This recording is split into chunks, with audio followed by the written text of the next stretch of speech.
আমি আপনাদের সাথে কথা বলতে যাচ্ছি মুসলিম তরুণদের মাঝে একটা সংস্কৃতি নিয়ে, যারা কোনো ধর্মীয় পথের ভিতর দিয়ে যাচ্ছে, বিশেষ করে পশ্চিমা সমাজে। অনেক সময় এই মুসলিম তরুণরা যে জীবনযাপন করে তাকে বলা যেতে পারে, মনে করুন, পার্টিং, ঠিক আছে? এবং তারপর জীবনে কোনো এক সময় তারা বিশেষ উপলব্ধির মুখোমুখি হয় এবং দিনের পথে চলতে শুরু করে। এমন প্রচুর ভাই বোন আছে যারা জীবনে কোনো এক সময় পরিবর্তিত হয় এবং তারপর ধীরে ধীরে তারা আরো ধার্মিক হয়ে ওঠে।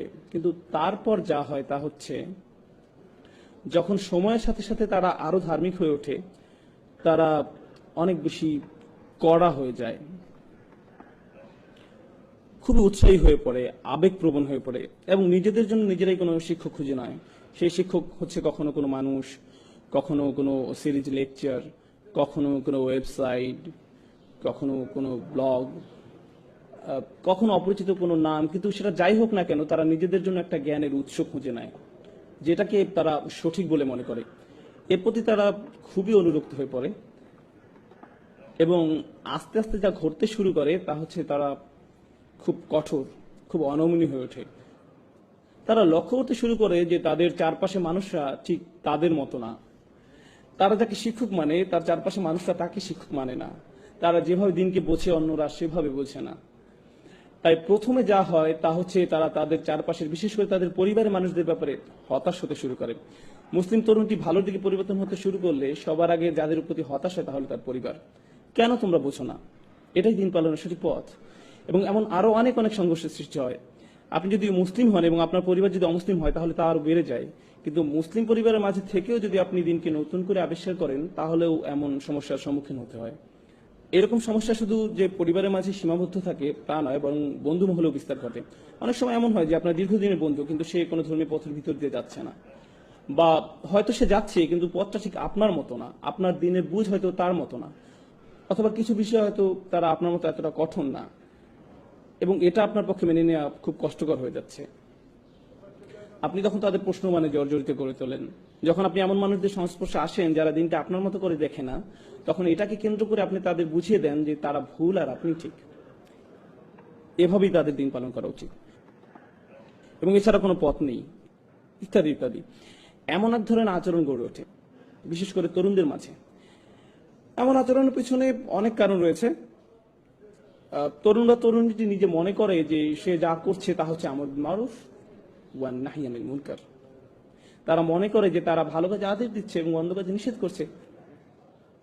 তারা তো তাদের ভাই বোনদেরকে হাদিস বা কোরআনের আয়াতই বলছে, ভালো কাজই তো করছে, এটাই তো তাদের করা উচিত। এমন কথাই তাদের মাথায় থাকে। তারা যা বুঝতে পারে না তা হচ্ছে এখানে আরো একটা ব্যাপার ঘটছে, অন্য আরো কিছু ঘটছে। দিনের পথে আসার আগে আপনি হয়তো বন্ধু মহলের মনোযোগের কেন্দ্রবিন্দু ছিলেন, আপনি গুন্ডা মাস্তান যাই ছিলেন না কেন সকলের মধ্যমণি হয়ে থাকতেন। যখন আপনি ধর্মের পথে আসলেন তখন আপনাকে ঘিরে আর সেটা রইল না, কিন্তু আপনার তখন এমন কিছু একটা চাই। অন্যদের উপর নিজের আধিপত্য দেখানোর জন্য আপনার ভিতরে এক ধরনের জেদ কাজ করে। আপনার মনে হয় যে আমি মানুষকে দেখাতে চাই কোনো না কোনো ভাবে আমি তোমাদের চেয়ে সেরা। এবং এই ঘুরপথে চলতে গিয়ে বেশিরভাগ সময় নিজের অজান্তেই, অধিকাংশ সময় তারা মানুষকে যে ধর্মীয় মতামত প্রদান করে তার মাধ্যমে তারা নিজেদের শ্রেষ্ঠত্ব দেখাতে চায়। তারা মানুষের কাছে প্রমাণ করে দিতে চায় যে অন্যরা আসলে ধর্মটা ঠিকমতো জানে না, আমি ধর্ম সম্পর্কে ঠিকমতো জানি। আসো তোমাকে বলি কোনটা সঠিক, আসো তোমাকে এই আয়াতটা শিখাই, তোমাকে এই হাদিসটা শিখাই, তুমি জানো না এটা এভাবে না ওভাবে। মানে ধর্ম নিজেই আপনার ইগো প্রকাশের মাধ্যম হয়ে ওঠে। এমন ঘটনা খুবই দুঃখজনক, কারণ ধর্ম নাজিল হয়েছিল যেন আমরা নিজেদের বিনয়ী করে তুলি, কিন্তু এখন আমরা সেই একই ধর্ম ব্যবহার করছি নিজেদের অহংকার প্রকাশ করতে, দাম্ভিকতা প্রকাশ করতে।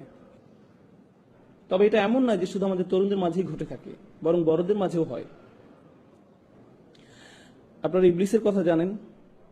সে কিসে আল্লাহর অবাধ্য হয়েছিল? সে সিজদা করতে রাজি হয়নি। আদম আলাইহিস সালামকে আল্লাহ কি কাজ দিতে যাচ্ছিলেন, কেমন উচ্চ বেতন তিনি পেতে যাচ্ছিলেন, আদম আলাইহিস সালাম কি পদোন্নতি পেতে যাচ্ছিলেন, যেটা দেখে ইবলিস বলে উঠছিল না না না না না, আমি এই কাজের জন্য বেশি উপযুক্ত। কি ছিল সেই কাজ? আল্লাহ তাআলা কি উদ্দেশ্যে মানুষ সৃষ্টি করেছিলেন? ইবাদতের উদ্দেশ্যে, ঠিক। এবং আদম আলাইহিস সালামকে বলা হয়েছিল ইন্নী জাইলুন ফিল আরদি খলিফা। আল্লাহ ওনাকে কোথায় ন্যস্ত করেছিলেন? পৃথিবীতে। এবং এটা কি ছিল? আল্লাহর কাজ করার দায়িত্ব, এটা একটা ধর্মীয় উপাধি। আরো সহজভাবে যদি বলি, আদম আলাহিসাল্লামকে ধর্মীয় সম্মাননা দেওয়া হয়েছিল, দুনিয়াবী সম্মান না। উনাকে কোনো উচ্চ বেতন বা বিলাস বাড়ি দেওয়া হয়নি, ওনাকে ধর্মীয় মর্যাদা দেওয়া হয়েছিল। তাই আপনি যদি এই বিষয়টা নিয়ে ভাবেন তাহলে কিছুটা অবাক হবেন। ইবলিস এক ধর্মীয় মর্যাদার কারণে আদম আলাহিসাল্লামকে হিংসা করেছিল, তার ইগো প্রকাশ পেয়ে গিয়েছিল, কারণ সে মনে করেছিল আল্লাহর দিনের কাজ করার জন্য আদমের চেয়ে সে বেশি যোগ্য, দিনের কাজ করার জন্য আমি বেশি যোগ্য। এবং এই অহংকার প্রকাশ পেয়ে যায় যখন কেউ দাবি করে যে মসজিদের সভাপতি হওয়ার জন্য আমি বেশি উপযুক্ত, সভাপতি পদের জন্য আমি বেশি উপযুক্ত। তাকে কেন বেছে নেওয়া হলো? কেন তাকে এই কাজ দেওয়া হলো? কেন আমাকে নেওয়া হলো না? এটা একটা ধর্মীয় কাজ। সভাপতি হলে আপনাকে টাকা দেওয়া হবে না, মসজিদ পরিচালনার জন্য তো আপনাকে নতুন গাড়ি দেওয়া হবে না। কিন্তু তারপরও আমেরিকা জুড়ে আমরা দেখতে পাই কিসের জন্য মানুষ জান দিয়ে লড়ে যাচ্ছে? ধর্মীয় খেতাবের জন্য। মসজিদ পরিচালনা কে থাকবে? কার কথা শোনা হবে? কিন্তু কেন? এই রোগের সূচনা কোথায় হয়েছিল? সেই কাহিনী যথেষ্ট পুরানো। এই রোগের ভাইরাস ইবলিসের থেকে শুরু হয়েছিল। সে ওই ধর্মীয় কর্তৃত্ব চেয়েছিল। মূল বিষয় হচ্ছে এটা এক প্রকার অসুখ, এবং এটা যদি কারো মাঝে থাকে তাহলে তার সেটা অতি সত্বর চিহ্নিত হওয়া উচিত। যখন আপনার মনে হয় ভাগ্যিস আমি ছিলাম, না থাকলে এই মানুষদের একদম বিপদে চলে যেতে হতো, এদের সঠিক পথ দেখানোর জন্য অন্তত আমি আছি, যদি এটা আপনার মনোভাব হয়, আপনি ভয়ঙ্কর সমস্যায় আক্রান্ত। সত্যি আপনি ভীষণ সমস্যায় আছেন, কারণ আপনি ভাবছেন এই দিন কার উপর নির্ভর করে? আপনার উপর। দিনের আমাদেরকে প্রয়োজন নেই, আল্লাহর দিনকে আমাদের প্রয়োজন, কিন্তু আল্লাহর দিনের আমাদেরকে প্রয়োজন নেই। আল্লাহু গানিয়ুল হামিদ। আল্লাহ সুবহানাহু ওয়া তাআলা সমস্ত প্রয়োজন থেকে মুক্ত, তার আমাদেরকে প্রয়োজন নেই। আমাদের নিজেদের আরো বিনয় হওয়া দরকার। আমি এতক্ষণ ধর্মীয় দৃষ্টিকোণ থেকে ইগোর কথা বলছিলাম, কিন্তু পরিবারের মাঝেও দেখা যায় যে আমরা বলছি আমি মারা গেলে এই পরিবার দেখাশোনা কে করবে, কে বিল পরিশোধ করবে, আমি না করলে কে এসব করবে, এমন ভাবনা আপনার মনে আসে, ঠিক? কিন্তু আপনারা জানেন আমাদের মৃত্যু কবে হবে সেটা নির্ধারণ করা আছে। কিন্তু আপনি যতই ভাবুন না কেন যে আমার এত টাকা জমাতে হবে বা অত টাকা জমাতে হবে, আমাকে প্রমোশন পেতে হবে বা ইত্যাদি, আপনি চিন্তা করেন আপনাকে কি কি করতে হবে। কিন্তু যদি আল্লাহ তাআলা ঠিক করেন যে আপনি আজ রাতে মারা যাবেন, তাহলে যা নির্ধারিত তাই হবে। এবং আমি চলে যাওয়ার পর আমার সন্তান, আমার স্ত্রী, আমার স্বামী, যেই হোক না কেন, আল্লাহ তাআলা ইতিমধ্যেই তাদের দেখাশোনা করছেন। এটা কখনোই ভাবা উচিত না যে আমি তাদের দেখাশোনা করছিলাম, আল্লাহ তাআলা তাদের খেয়াল রাখছিলেন। আমি নিজেকে ভোলাচ্ছিলাম এই ভেবে যে সবকিছু আমার উপর নির্ভর করে। কোনো কিছু আমার উপর নির্ভর করে না। কারো ভালো করার ক্ষমতা আমার নেই, সকল ক্ষমতা আল্লাহর। যেহেতু ইগোই মূল সমস্যা, ইগো কোত্থেকে আসে? আপনার মধ্যে ইগো তখনই জন্মায় যখন আপনি সত্যিকার অর্থে আল্লাহর মহত্বকে মূল্যায়ন করতে ব্যর্থ হন, যখন আপনি আল্লাহকে সমাদর করতে জানেন না, তখন আপনি আল্লাহকে প্রশংসা করার স্থানে নিজের ব্যাপারে উচ্চ ধারণা পোষণ করেন। এখান থেকেই অহংকারের শুরু। সমস্যাটার গোড়া এখানেই। সুতরাং ইনশাআল্লাহ প্রথমে যে বিষয়টা আমি বলতে চাই তা হলো, সেসব মানুষ যারা ধর্মের লেবাস পরে থাকে, তারা দেখতে ধার্মিক, তাদের কথাবার্তা ধার্মিক, তাদের জ্ঞান আছে, আল্লাহ তাআলা যেন আমাদেরকে এইসব হতে রক্ষা করেন। এটা খুবই ভয়াবহ সমস্যা। এদেরকে যে মানুষটা দাড়ি নেই তার চেয়ে বেশি প্র্যাকটিসিং মনে হয়। অনেক বোনদের, যেসব বোনরা হিজাব পালন করে না, তাদের চেয়ে বেশি আল্লাহ ভীরু মনে হতে পারে। তাদেরকে বাইরে থেকে দেখতে খুবই ভালো লাগে, কিন্তু তাদের মধ্যে ইগো আছে। আপনার ভিতরে অন্যের সামনে নিজেকে মহান রূপে উপস্থাপন করার তাড়না আছে। আপনার মনে হয় যে আপনি বেশি ধার্মিক, আপনি বেশি যোগ্য, আপনি অন্যদের থেকে ভালো অবস্থানে আছেন। আর আপনি যদি মনের ভিতর আরেকজন মুসলিমকে ছোট করে দেখেন, তার অবস্থা যেমনই হোক না কেন, আপনি যদি এটা করেন, তাহলে আপনার হৃদয়ে যে জিনিসটা বাসা বেঁধেছে তা হলো কিবর, অহংকার। আর আমরা রাসূল সাল্লাল্লাহু আলাইহি ওয়াসাল্লামের উপদেশ থেকে জানতে পারি যে যাদের হৃদয়ে সরিষার দানা সমান, অর্থাৎ বলতে গেলে কিছুই না, এমন অনুপরিমাণ অহংকার থাকে, তাদের জন্য জান্নাতের দরজা খোলা নেই। অনুপরিমাণ অহংকার থাকে, জান্নাতের দরজা তার জন্য খোলা নয়। তাই আমি যেটা বলতে চাচ্ছি তা হলো, ধরুন একজন মুসলিম খারাপ কাজ করে, হয়তো সে মদ পান করে বা অন্য যে কোনো ধরনের খারাপ কাজ করে। তার খারাপ কাজগুলো বাহ্যিক, চোখে দেখা যায়, কিন্তু আপনার খারাপ কাজটা কোথায় ঘটছে? অন্তরের মধ্যে। বাইরে থেকে আপনাকে দেখতে ভালোই লাগে, মনে হয় যে আপনি ঠিকঠাকই আছেন। নিঃসন্দেহে সে লোকটা খারাপ কাজগুলোর কারণে শাস্তিযোগ্য, কিন্তু আপনার অহংকারটাও কি শাস্তিযোগ্য নয়? আর যদিও কেউ তার কাজগুলোকে উপেক্ষা করছে না, কিন্তু যদি তুলনা করা হয় তাহলে আপনার আর তার মধ্যে কার সমস্যা দূর করা বেশি কঠিন? এদিকটা ভেবে দেখুন তো। অহংকার দূর করাটা বেশি কঠিন। কেন? কারণ আপনি একে দেখতেও পান না, সেই মানুষের মদ পান তো সবাই দেখতে পায়, এ নিয়ে তার সাথে কথা বলা যাবে, কিন্তু আপনার অন্তরের এই ব্যাপারটা সমাধান করা অনেক বেশি কষ্টের, কারণ এর অবস্থান হৃদয়ের গভীরে, যার একমাত্র ব্যক্তি আপনি অনুধাবন করতে পারেন। অন্য কেউ আপনাকে এটা বলতে পারবে না। যদি এটা থাকে তাহলে আপনার ভেতরে আছে। আর আমি যখন আপনাদের এই ব্যাপারগুলো বলছি, এই সময় আপনার মনে হতে পারে এই মুহূর্তে আমার অহংকারে একজনের কথা মনে পড়ছে, যার এই কথাগুলো শোনা উচিত। অন্য কারো ব্যাপারে চিন্তা করবেন না, তাহলে স্বয়ং আপনার মধ্যেই অহংকারের চিহ্ন আছে। কার কথা আপনার মনে আসা উচিত? আপনার নিজের কথা। ধর্মের নসিহতগুলো সর্বপ্রথম নিজের জন্য প্রযোজ্য, অন্যের জন্য নয়। সর্বপ্রথম কার জন্য প্রযোজ্য? নিজের জন্য। আমরা এতই অন্ধ হয়ে গেছি যে আমরা ভাবি কোরআনের আয়াতগুলো, রাসূল সাল্লাল্লাহু আলাইহি ওয়াসাল্লামের হাদিস বা উপদেশগুলো সব অন্যদের জন্য, নিজের জন্য না। কোনো কিছু শোনার সাথে সাথে অন্যকে বলার জন্য আপনি পেরেশান হয়ে যান। সেগুলো প্রথমে কার মানার কথা ছিল? কার সেগুলো প্রথমে অনুসরণ করার দরকার ছিল? আপনার নিজের। এই ব্যাপারটা আমাদের অবশ্যই মনে রাখতে হবে। আল্লাহর দ্বীনের ক্ষেত্রে আমরা অনেক বেশি স্বার্থপর, আমরা আত্মকেন্দ্রিক, আমরা ধান্দাবাজ হয়ে পড়ি। এই ব্যাপারটা আমাদের অবশ্যই মনে রাখতে হবে। যখন একজন স্বামী স্ত্রীর দায়িত্ব কর্তব্য সম্পর্কে কোনো হাদিস শোনে, তখন সে কি করে? সে তার স্ত্রীকে যেয়ে বলে, এই জানো আজ কি শুনেছি, মনে রেখো। এমনকি পিতামাতাও তাদের সন্তানদের সাথে কোন একটা শোনায়, অবিল ওয়ালিদাইনি ইহসানা, তোমার পিতামাতার সাথে সৎ ব্যবহার করো। এটাকে আত্মসেবা হয়ে যায় না? আমরা কি এখানে নিজের সেবা করতে এসেছি নাকি আল্লাহর দ্বীন পালন করতে এসেছি? এটা পুরো দৃষ্টিভঙ্গি বদলে দেয়। এটা সম্পূর্ণ ভিন্ন দৃষ্টিভঙ্গি। তো এটি প্রথম সমস্যা যা আমি আপনাদের সামনে তুলে ধরতে চেয়েছিলাম। ইগো, যা কেবল আপনি উপলব্ধি করতে পারেন, আর কেউ আপনার জন্য তা করতে পারবে না। যদি আপনার অন্তরের মধ্যে ইগো থাকে, তাহলে বাইরে থেকে যতই ভালো দেখাক না কেন, তার কি মূল্য থাকবে? কারণ আপনার হৃদয়টাই সুস্থ নেই। আর আল্লাহ বলেন, ইল্লামান আতাল্লাহু বিকলবিন সালিম, কিন্তু একমাত্র তারা ব্যতীত যারা সুস্থ অন্তর নিয়ে আল্লাহর কাছে আসবে। তাই আমাদের ভিতরের এই ইগোটাকে ঠিক করতে হবে। দ্বিতীয় পয়েন্টে যাওয়ার আগে আমি আপনাদের কিছু টিপস বলি কিভাবে বুঝবেন যে আপনার মধ্যে ইগো আছে। যদি কেউ আপনাকে কোনো বিষয় শুধরে দেয় আর আপনি খুবই অপমানিত বোধ করেন, আপনার যদি মনে হয় তুমি কিভাবে আমাকে এটা বলতে পারো, নিজেকে কি মনে করো, তার কি এমন যোগ্যতা আছে যে আমার ভুল ধরিয়ে দেয়? এটা যদি আপনার প্রথম প্রতিক্রিয়া হয়, তবে আপনার মধ্যে ইগো সমস্যা আছে। সেই লোকটা যদি ভুলও হয়ে থাকে, তার হয়তো সেটা বলা উচিত হয়নি, তারপরও আপনার প্রাথমিক প্রতিক্রিয়া এমন হবে না যে সে কে এটা আমাকে বলা, বরং আপনার প্রতিক্রিয়া হবে, হয়তো এই মন্তব্যের মধ্যে দিয়ে আল্লাহ আমার নিজের কোনো অনুচিত কাজের দিকে মনোযোগ দিতে বলছেন। আচ্ছা, এটা যদি 100% সত্য নয়, কিন্তু তার কথার মধ্যে সামান্য অংশ কি সত্য? এর মাঝে কি 1% সত্য, 0.5% সঠিক? তার কথার মধ্যে যতটুকু সত্য ততটুকুই আমি গ্রহণ করি। আমার নিজেকে বাঁচাতে হবে। সে কে আমাকে এগুলো বলার? নিজের মধ্যে এমন মানসিকতা গড়ে তুলবেন না। বাজে কথার মধ্যে থেকেও ভালোটুকু বের করে আনুন, আর বাকিটা বাদ দিন। যদি আপনার ভিতরে সব আলোচনা অংশ নেওয়ার তাড়না কাজ করে, যদি আপনার মনে হয় যে আলোচনার মধ্যে যে কোনো ভাবেই নিজের মতামত শোনাতেই হবে, আলোচনা শেষে আপনার মত গ্রহণ না করা হলে যদি আপনি খুবই অপমানিত বোধ করেন, হয়তো আপনি একটা মত দিয়েছেন, অন্যজন আরেকটা মত দিয়েছে, আর শেষে তার মতটাই গ্রহণ করা হয়েছে, আর তখন আপনি রাগান্বিত হয়ে সেখান থেকে চলে গেলেন, তাহলে আপনার ইগো প্রবলেম আছে।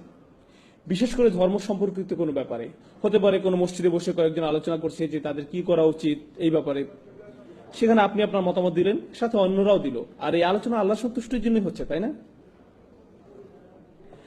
আপনি মসজিদ বিষয়ে অথবা অন্য কোনো ব্যাপারে যে মতবাদটা দিলেন, সেটা কাকে খুশি করার জন্য?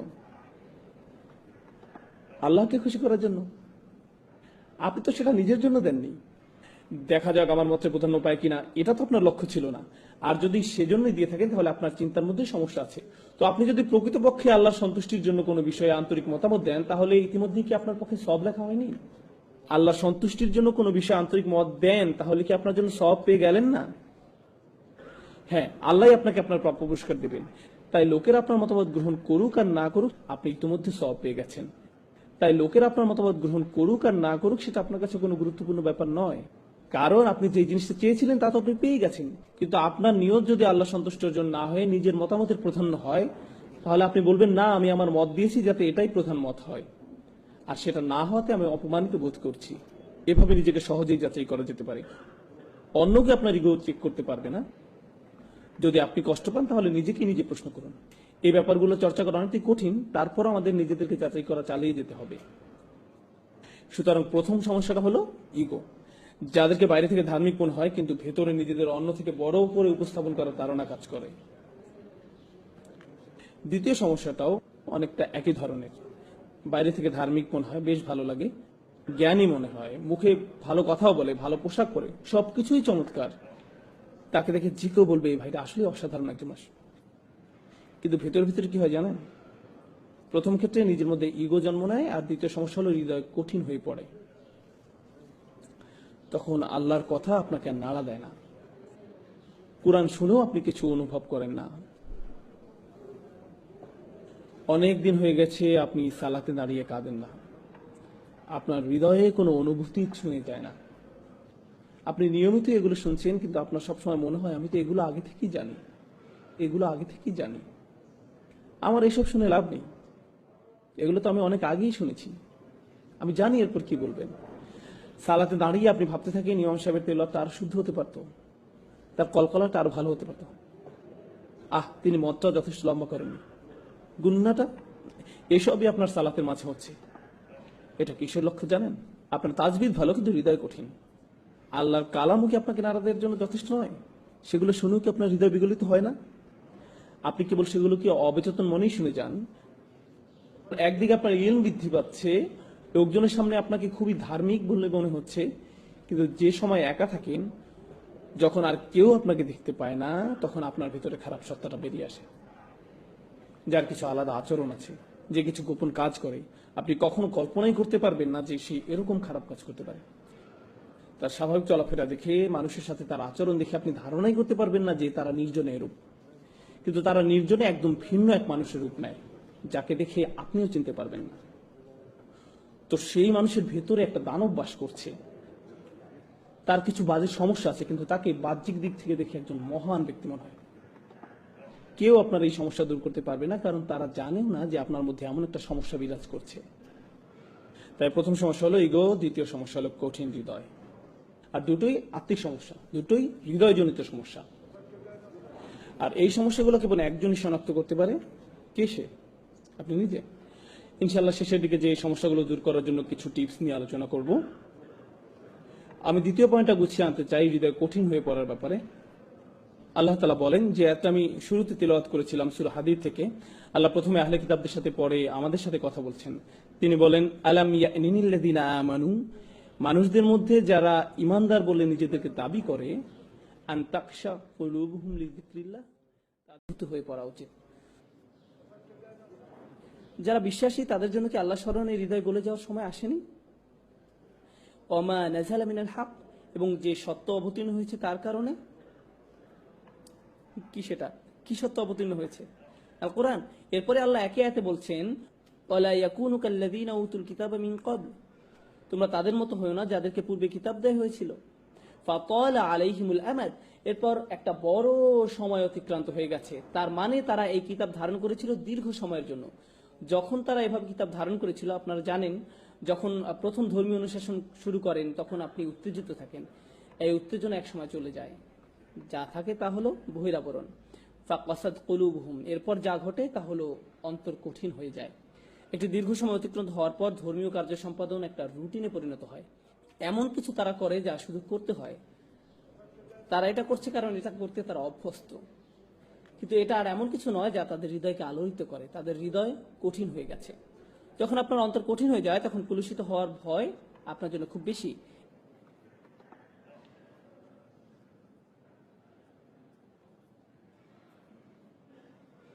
এজন্য আয়াতে বলা হয়েছে, ওয়াকাসিরুম মিনহুম ফাসিকুন, তাদের অধিকাংশই পাপাচারী। তাদের বড় একটা সংখ্যা হলো খারাপ। আয়াত শেষ হয়েছে আহলে কিতাবদের দিয়ে, কিন্তু কি দিয়ে শুরু হয়েছিল? আলাম ইয়ানিল্লাযিনা আমানু, আলোচনাটি আসলে তাদের নিয়ে যারা বিশ্বাস স্থাপন করেছে, আর কিভাবে তাদের অন্তর কঠিন হয়ে গেছে। আর এটা যদি আপনার ভিতরে অনুভব করতে পারেন, কেউ আপনাকে বলে দিতে পারবে না, এটা কেউ আপনাকে বলে দিতে পারবে না। আমি আবার বলছি, আপনার জন্য এটা অনুমান করতে পারবে না। একমাত্র যে এটা ধরতে পারবে সে ব্যক্তি হলো আপনি নিজে, অন্য কেউ নয়। আপনি আল্লাহর সামনে কতটুকু বিনয়ী, আপনি অন্যদের সামনে কতটুকু বিনয়ী, এই বিষয়টা আপনাকে বলে দিতে পারবো না, আমি আপনাকে বলে দিতে পারবো না, একমাত্র আপনিই বলতে পারবেন। আপনি যদি কখনো হতাশায় ভোগেন, আপনি বুঝতে পারবেন যে আপনার অন্তর আসলে কঠিন হয়ে গেছে, আর আপনি নিজে এই সমস্যাটা আপনার মধ্যে বাড়তে দিয়েছেন।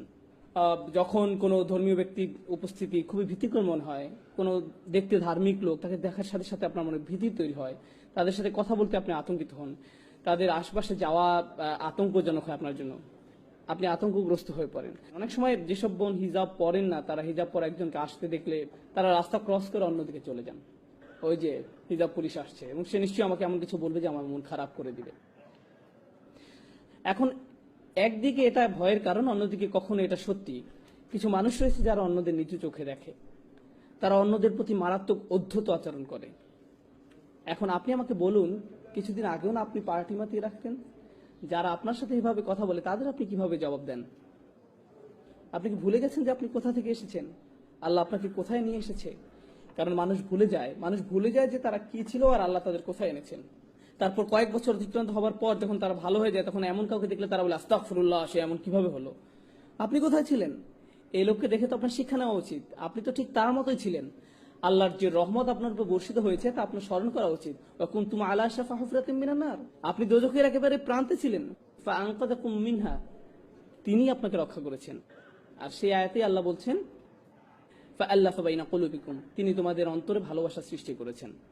আপনারা আপনাদের অন্তরসমূহের মাঝে যদি ভালোবাসা পেতে যান, তাহলে আপনাকে মনে রাখতে হবে যে আপনি নিজেও একদিন এই পথে ছিলেন এবং আপনাকে সেখান থেকে রক্ষা করা হয়েছে। আপনাকে এজন্য রক্ষা করা হয়নি যে আপনি খুব স্মার্ট মানুষ, আপনি রক্ষা পাওয়ার যোগ্য। এটা আপনার প্রতি কার অনুগ্রহ ছিল? এটা আপনার প্রতি আল্লাহর অনুগ্রহ ছিল। কোন সাহস আপনি অন্যদের দিকে কিভাবে তাকান, কিভাবে এমন মন্তব্য করেন? এই দাম্ভিকতা জঘন্য ব্যাপার, এটা আপনার সকল ভালো কাজ ধ্বংস করে দিবে, সব ভালো কাজ ধুয়ে মুছে দিবে। অধিকাংশ ক্ষেত্রেই আমাদের যুবকরা যারা তীব্র বিতর্কে লিপ্ত হয়, যে কোনো বিষয় নিয়ে হতে পারে ধর্মতত্ত্বের বিষয়, হতে পারে ফিকের বিষয়, হতে পারে একটা সংগঠনের পদ নিয়ে, যে কোনো ব্যাপার নিয়েই হোক না কেন, আপনার জানের বিতর্কের মূল কারণ কি? ইগো। আসলে এটা আত্ম অহংকারের কারণে হয়ে থাকে। মানুষ স্কলারদের সম্পর্কে কথা বলে যেন তারা ক্রীড়াবিদকে নিয়ে কথা বলছে। ওই যে ওনার কথা আমার একদম পছন্দ হয় না, আমাকে মাফ করবেন, আপনি জানেন তিনি কত পরিশ্রম করেন আল্লাহর সন্তুষ্টির জন্য। যদি আপনি তার সাথে একমত নাও হন, প্রকৃত ব্যাপার হলো তিনি তার বাড়ি ত্যাগ করেছেন। তিনি যদি স্কলার নাও হন না কেন, তিনি বিশ্বের এক প্রান্ত থেকে আরেক প্রান্তে ভ্রমণ করেছেন শুধু জ্ঞান অর্জনের জন্য, রাতের পর রাত ব্যয় করেছেন প্রার্থনা করে, মুখস্থ করে, অধ্যয়ন করে। আর আপনি তার সম্বন্ধে এমন কি বা জানেন? তিনি কি বলছেন আমি পছন্দ করি না, আমার মনে হয় তিনি বিপদগামী। কোন সাহসে আপনি এটা বলেন?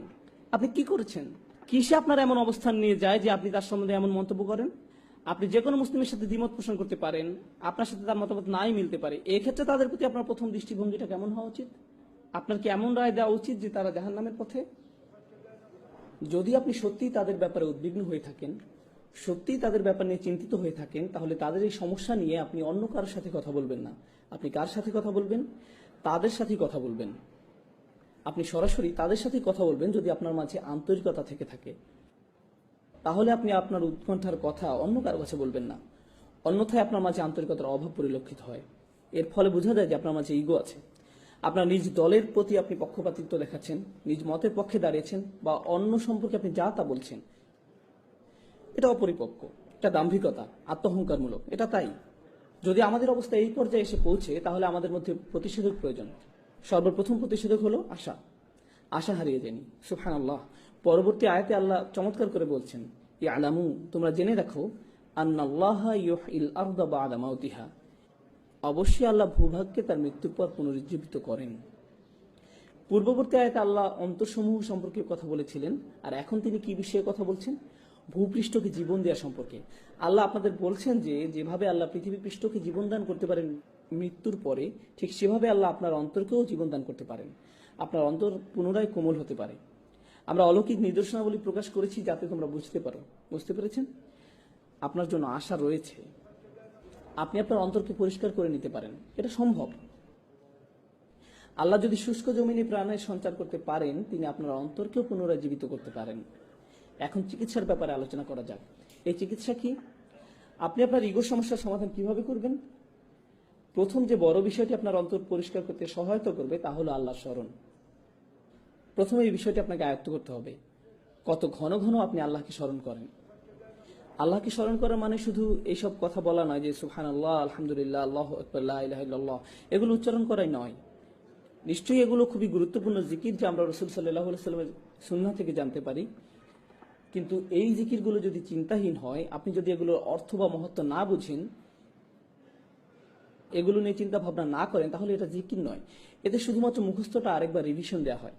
আলহামদুলিল্লাহ অর্থ হলো সকল কৃতিত্ব, সুনাম, প্রশংসা আল্লাহর জন্য। আল্লাহকে সবকিছুর জন্য প্রশংসা করতে হবে এবং ধন্যবাদ দিতে হবে। ধরুন কখন আপনার একটা খারাপ দিন গেল, আপনি কি বলবেন? আলহামদুলিল্লাহ। আমি শুধু আল্লাহকে ধন্যবাদ দিই না, তার প্রশংসাও করি। যাই এখন ঘটছে তা অবশ্যই ভালো, এবং এটা এত ভালো যে আমি এর জন্য তার কৃতজ্ঞতা প্রকাশ করি। আর আমি শুধু তার কৃতজ্ঞতা প্রকাশ করি না, আমি তার প্রশংসাও করি। কি দারুণ কাজ তিনি করেছেন। আপনি সমস্যায় পড়া সত্ত্বেও বলেন আলহামদুলিল্লাহ।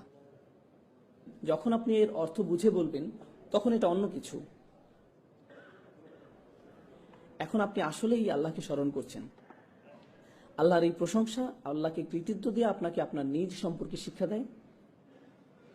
কি শিক্ষা দেয়? যখনই কোনো ভালো কাজ আপনি মনে করেন যে আপনি করেছেন, আপনার কি করা উচিত? আলহামদুলিল্লাহ বলা উচিত। আপনি আসলে কাকেই কাজের কৃতিত্ব দিচ্ছেন? আল্লাহকে। আপনি কোনো বক্তব্য দেওয়ার পর হয়তো কেউ এসে আপনাকে বলল, ভাই দারুণ বক্তব্য দিলেন, আপনি হেসে বলেন আলহামদুলিল্লাহ, আমি জানি ভালো হয়েছে। তাহলে এই আলহামদুলিল্লাহ আসলে আলহামদুলিল্লাহ নয়। এভাবে বলার মাধ্যমে আপনি আপনার নিজের প্রশংসাই করলেন। প্রশংসা পেলে কিভাবে অস্বস্তিতে পড়তে হয়, আপনাকে তা শিখতে হবে। প্রশংসা আপনার মাঝে যেন বিনয় নিয়ে আসে। আল্লাহকে কৃতিত্ব দেওয়ার ক্ষেত্রে আপনাকে দ্রুত হতে হবে এবং একই সাথে নিজেকে বিনম্র করতে হবে। ভাই আপনি জানেন না, আপনার এভাবে বলা ঠিক নয়।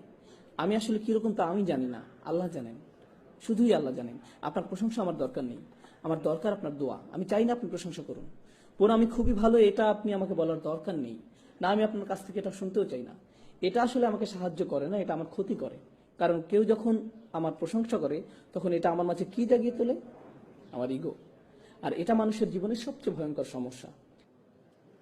তাই কেউ অন্য কারো প্রশংসা করার মাধ্যমে তার উপকার করছে না।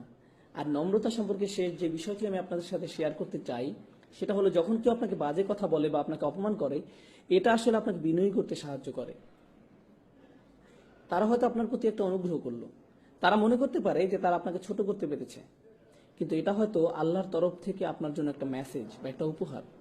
এর মাধ্যমে আল্লাহ আপনাকে নম্রতা উপহার দিলেন। এই জন্য ইবনে তাইমিয়া রাহমাতুল্লাহ বলতেন, যখন কেউ আমাকে কষ্ট দেয়, আমি মনে করি এটা আল্লাহর পক্ষ থেকে উপহার। তিনি আমাকে নম্রতা শিক্ষা দিচ্ছেন। সুবহানাল্লাহ। এটা একটা ব্যতিক্রম উদাহরণ। এরপর মানুষের উপকার করা শিখুন, শুধুমাত্র আল্লাহর সন্তুষ্টির জন্য।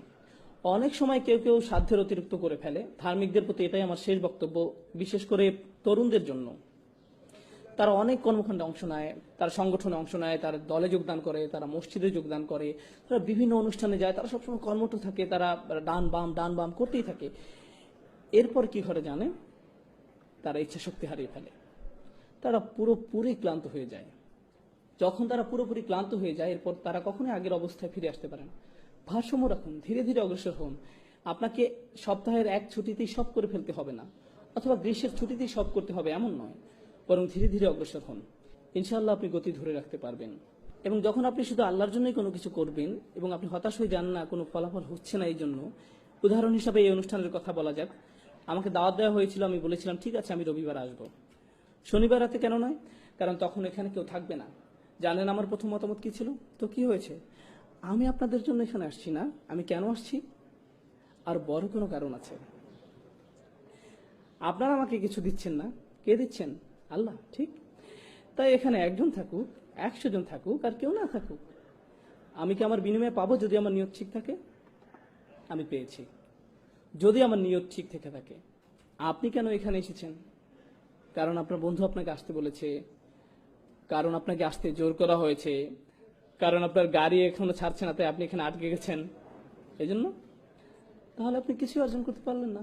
কিন্তু আপনার যদি এখানে আসার কারণ থাকে এরকম যে আজ রাতে আমি আল্লাহকে স্মরণ করব, আমি আল্লাহর আরো নিকটবর্তী হব, এমনকি যখন কিছু হচ্ছে না আপনি সেটার অপেক্ষায় আছেন, এই অপেক্ষার সময়টাও আপনার পক্ষে পুণ্য লেখা হচ্ছে। দৃষ্টিভঙ্গির পরিবর্তন করুন, নিয়তের পরিবর্তন করুন, ঠিক আছে? এটা আপনার জীবন ভর অনেক সাহায্য করবে।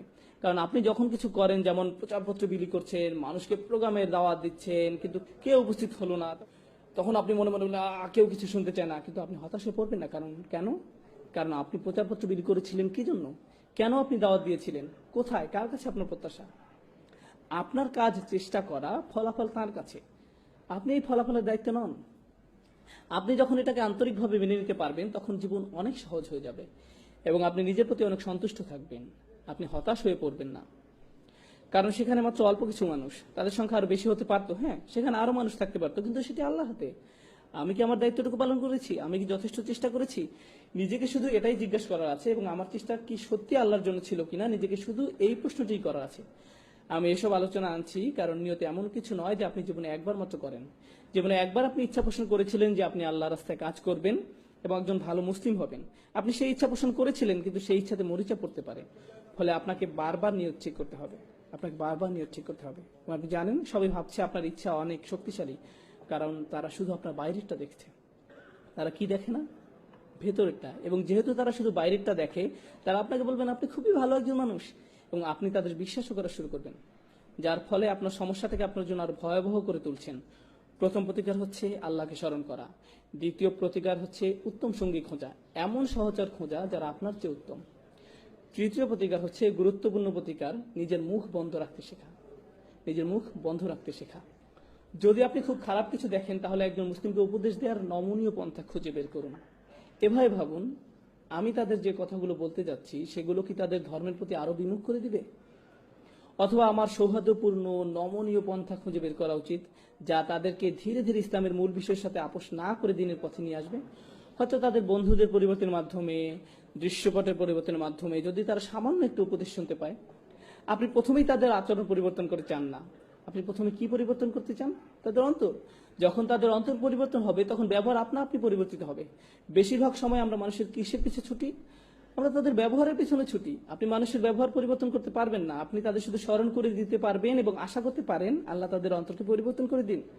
আপনার দায়িত্ব স্মরণ করে দেওয়া। ফাদাক্কির। আল্লাহ রসুল মানুষদেরকে আল্লাহর সাথে শিরক করতে দেখেছেন, কুফরি করতে দেখেছেন, এবং আল্লাহ বছরের পর বছর তাকে বলেছেন ফাদাক্কির ইন্না ফাতিদ যিকরা, ফাদাক্কির ইন্না ফাতিদ যিকরা, স্মরণ করিয়ে দাও, স্মরণে উপকারিতা আছে। মহানবী সাল্লাল্লাহু আলাইহি সাল্লাম এই একই ধরনের খুব খারাপ মানুষদের কাছে 10 বছর দাওয়াত দিয়েছেন, এবং আল্লাহ বলে গেছেন স্মরণ করিয়ে দাও, এতে কাজ হবে, স্মরণ করিয়ে দাও, এতে উপকার আছে। আপনি কাউকে স্মরণ করে দিলেন, এতে কোনো ফল পাওয়া যায় না। তখন আপনি বলেন আমি তাকে স্মরণ করে দিয়েছিলাম, সে পাত্তাই দেয়নি, তাকে স্মরণ করে দেওয়ার মাঝে কোনো উপকার নেই। নবী সাল্লাল্লাহু আলাইহি সাল্লামের জীবনে দেখুন তিনি কি পরিমাণ স্মরণ করে দিতেন, এবং আল্লাহ বলে যেতেন আপনি হয়তো উপকারিতা দেখতে পাচ্ছেন না, কিন্তু সেখানে উপকারিতা আছে। হ্যাঁ, উপকারিতা আছে। এবং আন্তরিকভাবে মনে করিয়ে দেয়া থেকে উপকারিতা প্রথম কে পাবে? সেই ব্যক্তি যে স্মরণ করিয়ে দেয়। কে প্রথম উপকৃত হচ্ছে? আপনি। কারণ আপনি স্বীকার করে নিয়েছেন যে শব্দগুলো আপনার মুখ থেকে বের হচ্ছে, কিন্তু প্রভাব কোথা থেকে আসবে? আল্লাহ তাআলার পক্ষ থেকে। এবং যদি আপনার কথায় কাজ না হয়, তাহলে হয়তো কার মাঝে কিছু সমস্যা আছে, আপনার মাঝে। আপনার প্রথম প্রতিক্রিয়া এমন হওয়া উচিত নয় যে তার মাঝে কিছু সমস্যা আছে, সে আমার কথা শোনে না। এটি প্রথম প্রতিক্রিয়া হওয়া উচিত নয়। আপনি জানেন নবী সাল্লাল্লাহু আলাইহি সাল্লাম যখন মানুষকে উপদেশ দিতেন, দাওয়াত দিতেন, এবং তারা ওনার কথা শুনতো না, তখন ওনার মনে চিন্তা উকি দিত, হয়তো আমি আমার দায়িত্ব ঠিকভাবে পালন করতে পারছি না, হয়তো আমি এই কথাগুলো আরো ভালোভাবে বলতে পারতাম। এবং তখন আল্লাহ তাআলা তাকে মনে করে দিতেন, না না না, আপনি আপনার দায়িত্ব ঠিকভাবে পালন করেছেন, আপনার যা করার কথা আপনি তাই করেছেন, আপনি শুধু সতর্ক করে যান, আপনি শুধু সতর্ক করে যান, ফলাফল নিয়ে দুশ্চিন্তা করবেন না, আপনার যা করার কথা শুধু তা করে যান। এই লাইনগুলোর সাথে শেষ যে আয়াতটি আমার মাথায় এসেছে, আমার এটি আপনাদের সাথে শেয়ার করা উচিত, কারণ এটি এই ইস্যুর জন্য গুরুত্বপূর্ণ। ইনশাআল্লাহ দুটি আয়াত, একটি সূরা শুরা, সূরা নম্বর 42, এবং আরেকটি আয়াত যেখানে নবী সাল্লাল্লাহু আলাইহি সাল্লামকে উপদেশ দেওয়া হয়েছিল, সূরা আলে ইমরান। তার মানে দুটি আয়াত।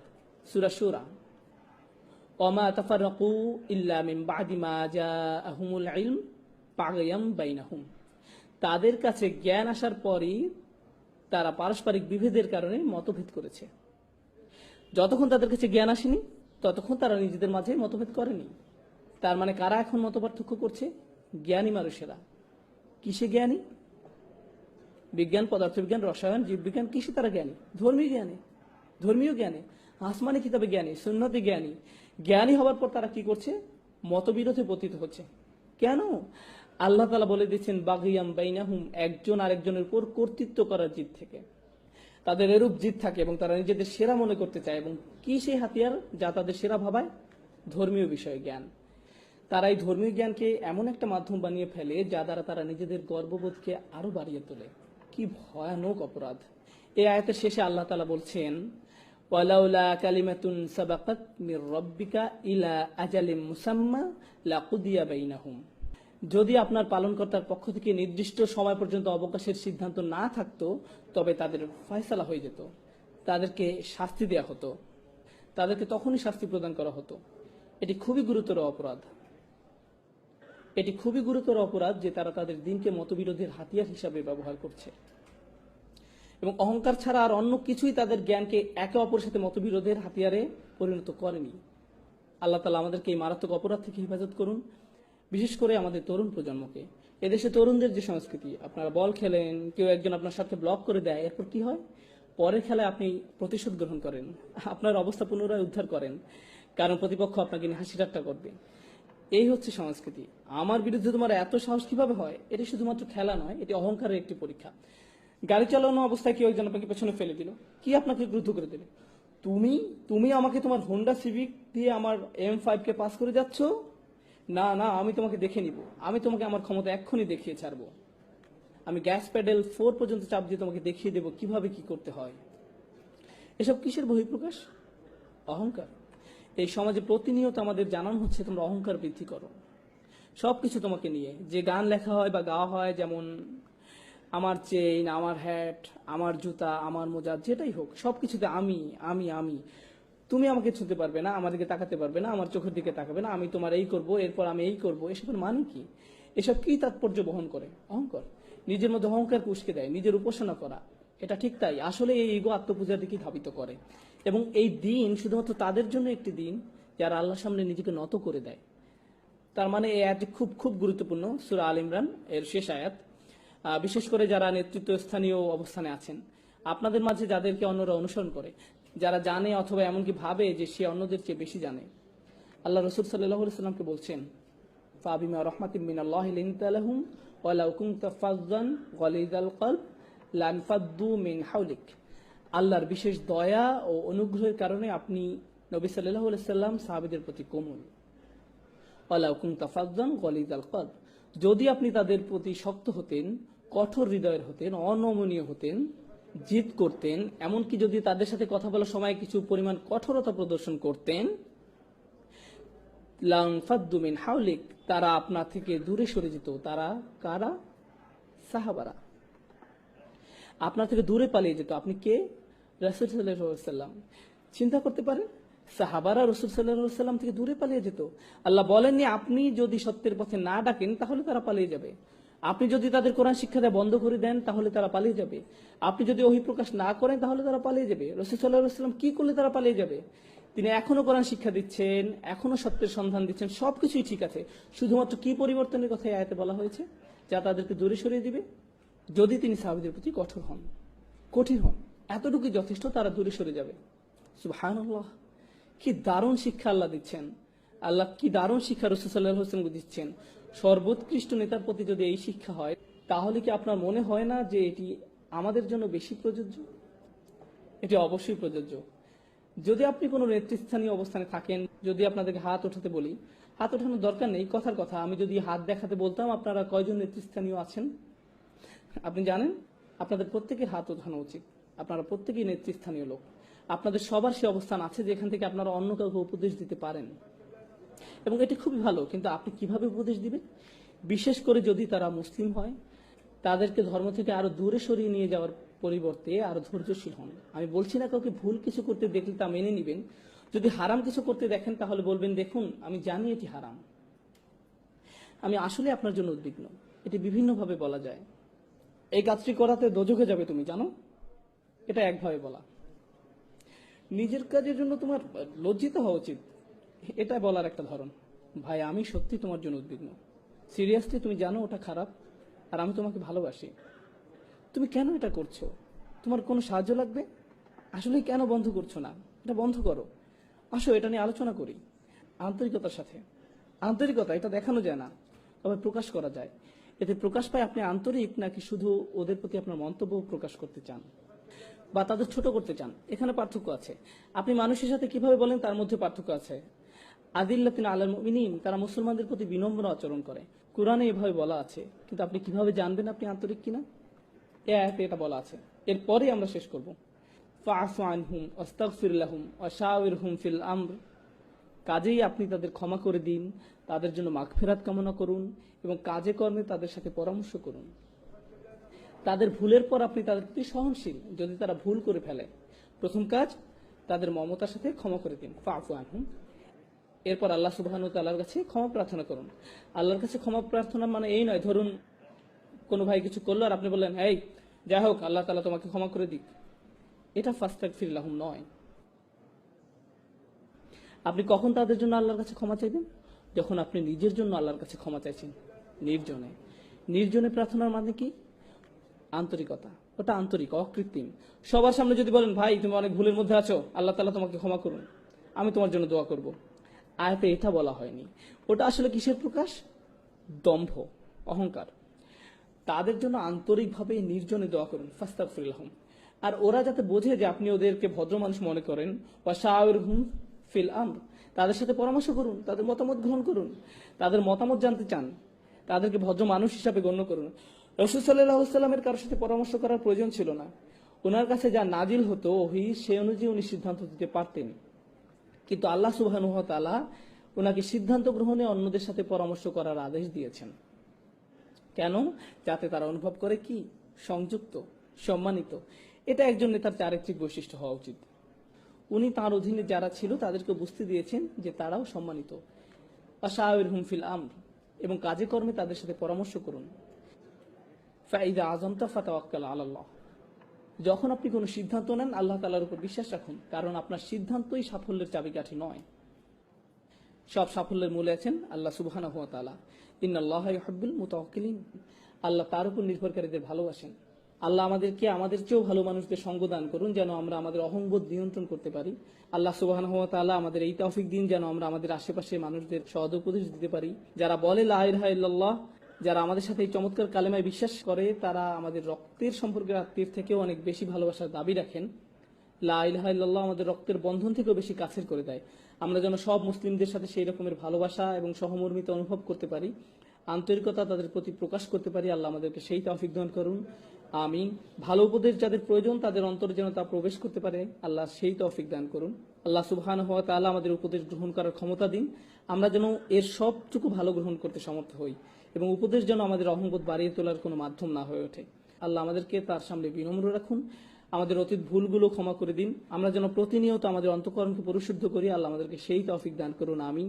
এবং পরিশেষে আমি প্রার্থনা করি আল্লাহ যেন আমাদের অন্যান্য সব সম্মেলনের মতো এই সম্মেলনও সব ভালো কাজ, আমাদের সকল ভুল ভ্রান্তি ক্ষমা করে কবুল করে নেন। এমনকি আমাদের অজু, আমাদের নামাজ, আমাদের দোয়া, আমাদের ভুলটুকু ছাড়া সবকিছু আল্লাহ কবুল করে নিন। আল্লাহ যেন আমাদের সবকিছু কবুল করে নেন। আল্লাহ আমাদের সবার ভুল ভ্রান্তি মাফ করে দিয়ে আমাদের সবার ইবাদত কবুল করে নিন, আমিন।